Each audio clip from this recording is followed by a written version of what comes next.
اور اسے بیفورمنٹ کہتے تھے. اسی لیے ان لوگوں نے جارج واشنگٹن کو اس طرح سے پیش کیا.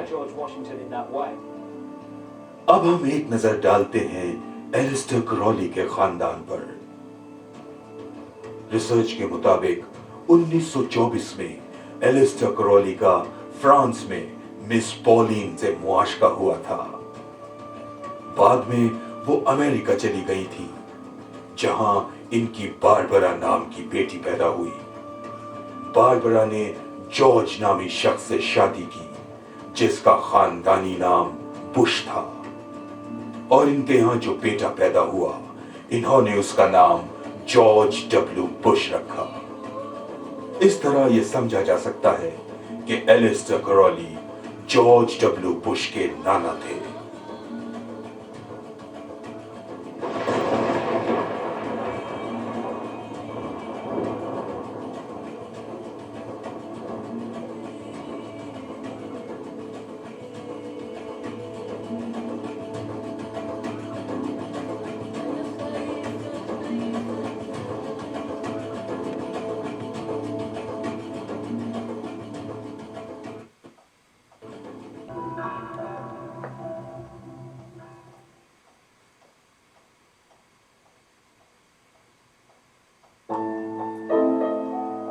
کچھ لوگوں کی رائے میں ایلسٹر کرالی سابق امریکی صدر جارج ڈبلیو بش کے نانا تھے جس کا خاندانی پس منظر مشکوک نظر آتا ہے.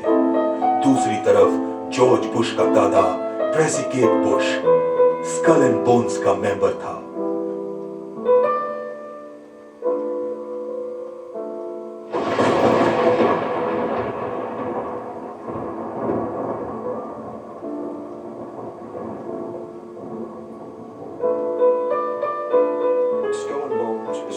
اسکل اینڈ بونز تنظیم نوجوانوں کو اپنے دائرے میں لا کر انہیں اپنے مقاصد میں استعمال کرتی ہے. پھر انہیں ٹریننگ دی جاتی ہے تاکہ خفیہ تنظیم کے ایجنڈے پر عمل درآمد کرایا جا سکے. اس لیے انہیں اعلیٰ عہدے دیے جاتے ہیں.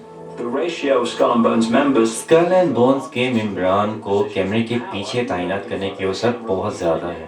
اسکل اینڈ بونز سوسائٹی علیحدگی میں کام نہیں کرتی بلکہ امریکہ میں پھیلے ہوئے ان کے جال کا حصہ ہے. امریکی صدور ووٹ کے ذریعے منتخب نہیں ہوتے بلکہ خون کے رشتوں کی بنیاد پر چنے جاتے ہیں.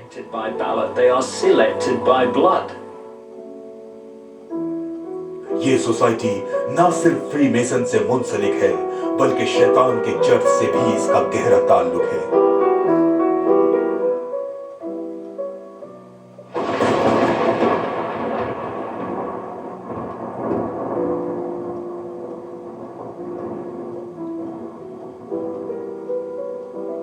اسکل اینڈ بونز سوسائٹی اعلیٰ نسل کے امریکیوں کے لیے بہت اہمیت رکھتی ہے. یہ سوسائٹی انہیں اپنے دائرۂ اثر میں لاتی ہے. اس سوسائٹی کو انتہائی خفیہ رکھنے کی وجہ یہ ہے کہ کہیں امریکی عوام کو یہ علم نہ ہو جائے کہ ان کے مستقبل کے لیڈروں کی اصل حقیقت کیا ہے.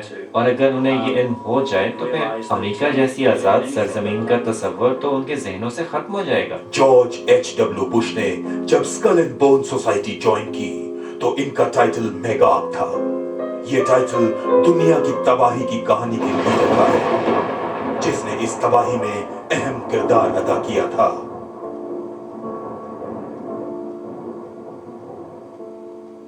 اسکل اینڈ بونز میں ملنے والی پوزیشن بعد میں اس کے بیٹے جارج ڈبلیو بش کو ٹرانسفر کی گئی.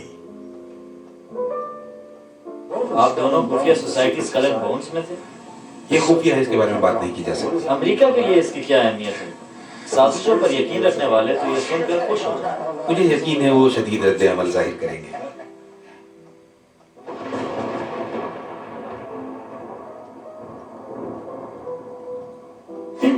آپ دونوں یونیورسٹی میں اسکل اینڈ بونز سوسائٹی کے ممبر تھے؟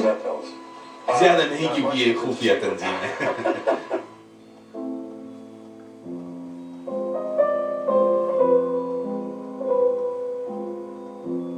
اس طرح بش فیملی کی 3 پشتیں اس کالے جادو کی بدنام تنظیم کی ممبر رہی ہیں. اس تنظیم کا سائن موت کے اشارے سے مشابہ ہے. شاید یہی وجہ ہے کہ آج کل اسکل اینڈ بونز کا لوگو بہت مقبول ہے.